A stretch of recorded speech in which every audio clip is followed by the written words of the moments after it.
Icarus has arrived. How does he fit into current Frost teams? And just how strong is he? Let's take a look by analyzing his kit, advancements, and matrices, and then look into rotations, team comps, and comparisons.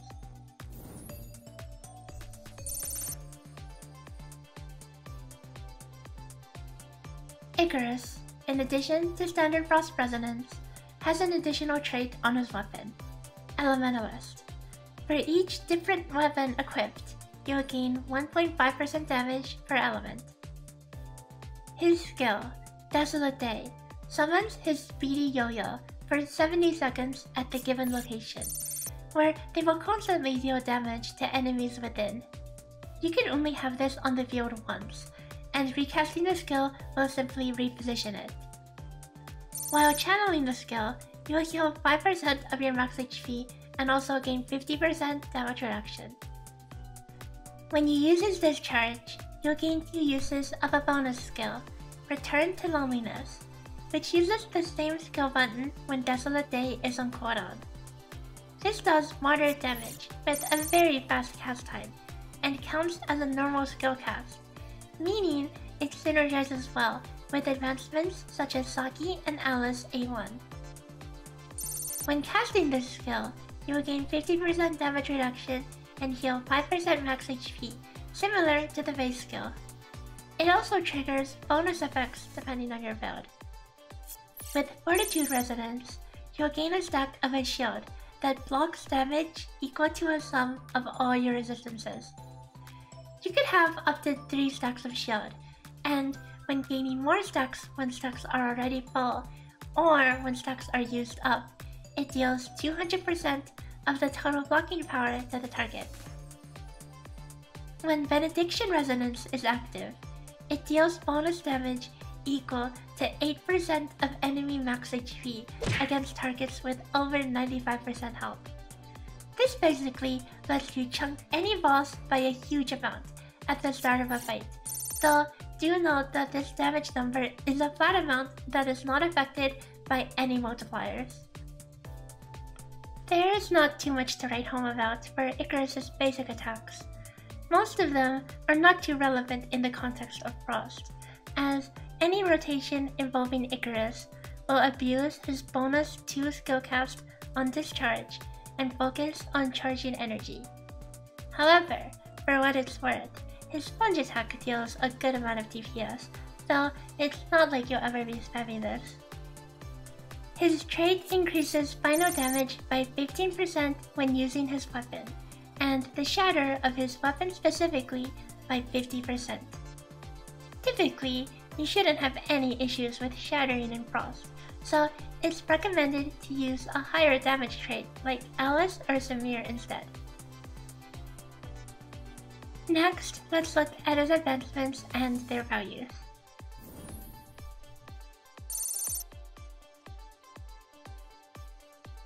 Icarus' advancements can have varying values depending on the team comp he's used in, so let's take a look at 2 main team comps.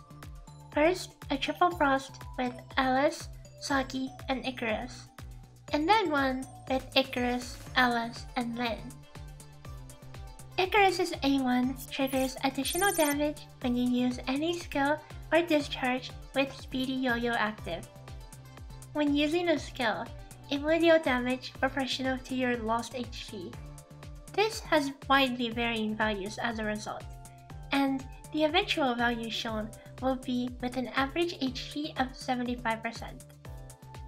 When using a discharge, it deals damage proportional to your max health.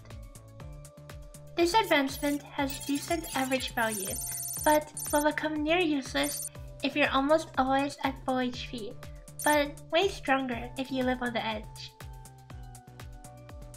His A3 makes the yo-yos move faster and do more damage for a short time after being summoned.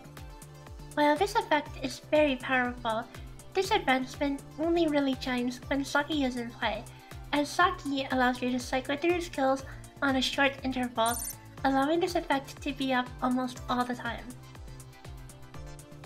His A5 significantly increases the damage of Return to Loneliness, as well as the passive damage of Speedy Yo-Yo. This increases his damage contribution in all teams by a pretty good amount. Finally, his A6 grants a 6% damage boost while Speedy Yo-Yo is active, which is pretty much all the time. This is worth exactly how much it sounds like it's worth. Now that we know about how the advancements work, let's compare the value to those of his matrices.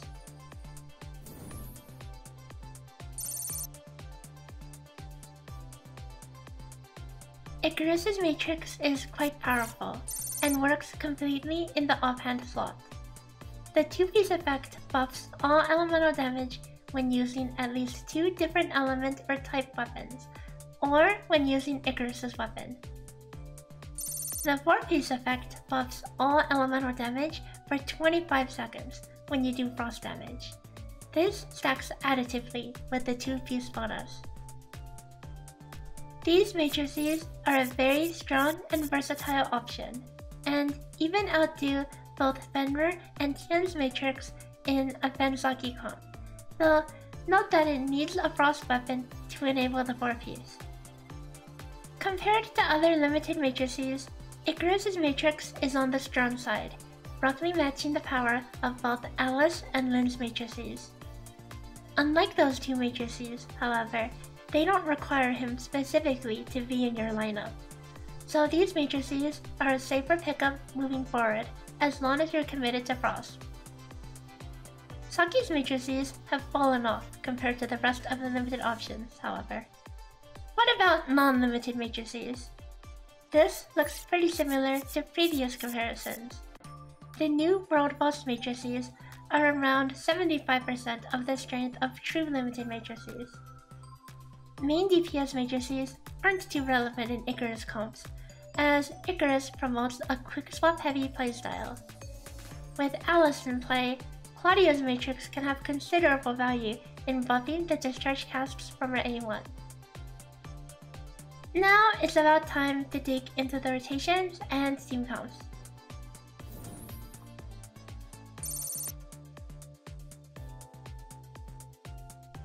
Before we dive into the various team comps, let's actually talk about the core of the rotation first, which is integral to the team building process. We'll start off by talking about the Triple Frost team, consisting of Saki, Alyss, and Icarus. Start off by using Icarus' skill, followed by Alyss' skill. Cancel this after the rising part to save time. Use Saki's skill, which should put you at full charge. If you don't hit full, however, you can hit a branch attack here to trigger Surge and Fantasia. Discharge into Icarus, jump cancel, and use his skill charges, auto-attacking in between. This will trigger the reset, at which point you repeat the rotation. Yeah, that's it! The rotation is literally 8 seconds long. Here, you can watch it again in real time.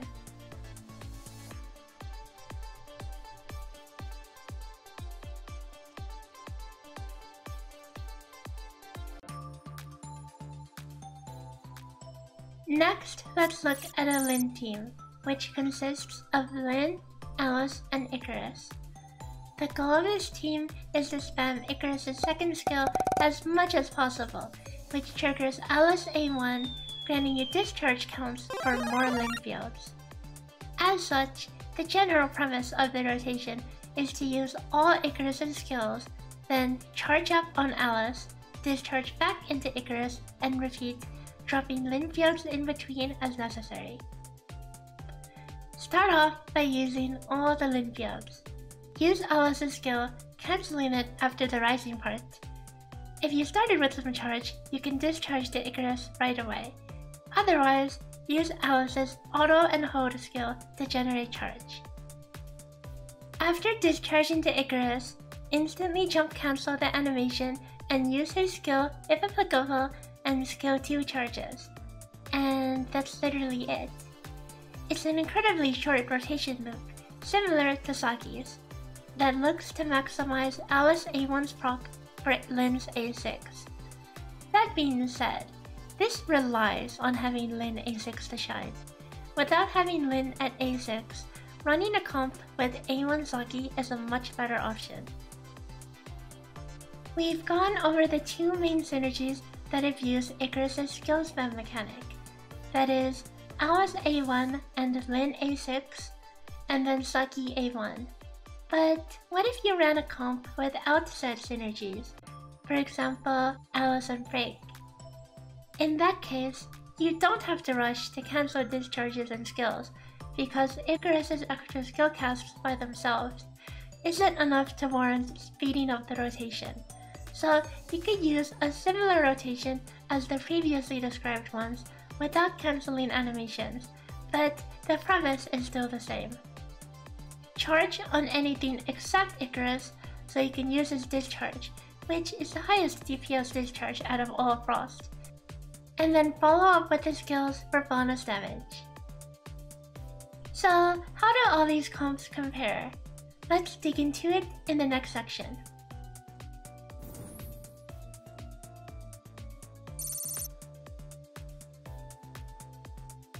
Disclaimer! Remember to take theory crafting with a grain of salt. You should know the drill by now. First, let's look at various Frost team comps for comparison. Compared to the old Frost teams, Icarus brings up the numbers by a good margin. However, he doesn't work in every comp. That is, he needs to be in a comp with either A1 Alyss or either A6 Lyn and A1 Saki to the side. In an Alyss team, Frigg isn't actually too far off as a substitute for Saki, and Frigg and Alyss work pretty well with each other as well. While the Lyn team does perform better theoretically, Triple Frost is the more practical comp as you'll get more healing and can reposition the yo-yos constantly without having to worry about altered damage penalties and random Lyn teleports. What if you already invested into the current Frost units? Who is getting replaced and at what point? Frigg, even though we got a very strong version of her, is the first to go. If you run a team with A6 Lyn and A1 Alyss, even a 0-star Icarus will beat out A6 Frigg due to the synergy for generating Lyn skill charges. Otherwise, you would generally need A1 Icarus to roughly match A6 Frigg, or A3 to beat her out.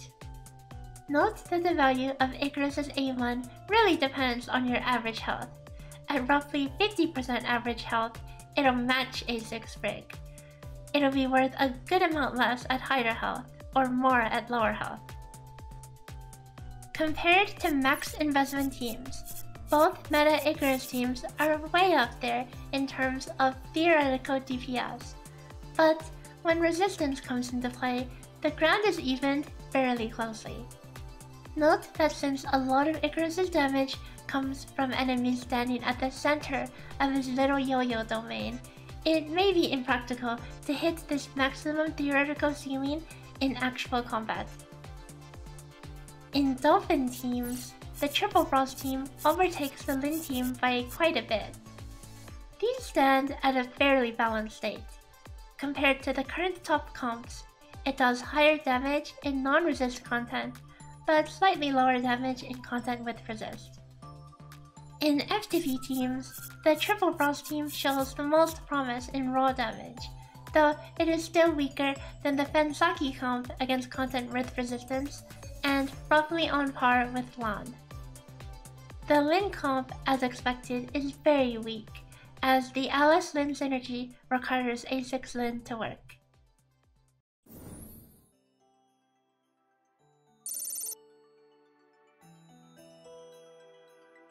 Icarus brings Frost up to the new standard of DPS that Fenrir set. While Frost is the only element with 0 resistance shred at this point, it makes sense that they have the highest raw damage. While Icarus' kit tries to be a jack of all trades, having bonuses for Fortitude and Benediction Resonance, as well as Rainbow Synergy, he ultimately is a master of none. For Fortitude, he gives you the most worthless shield ever.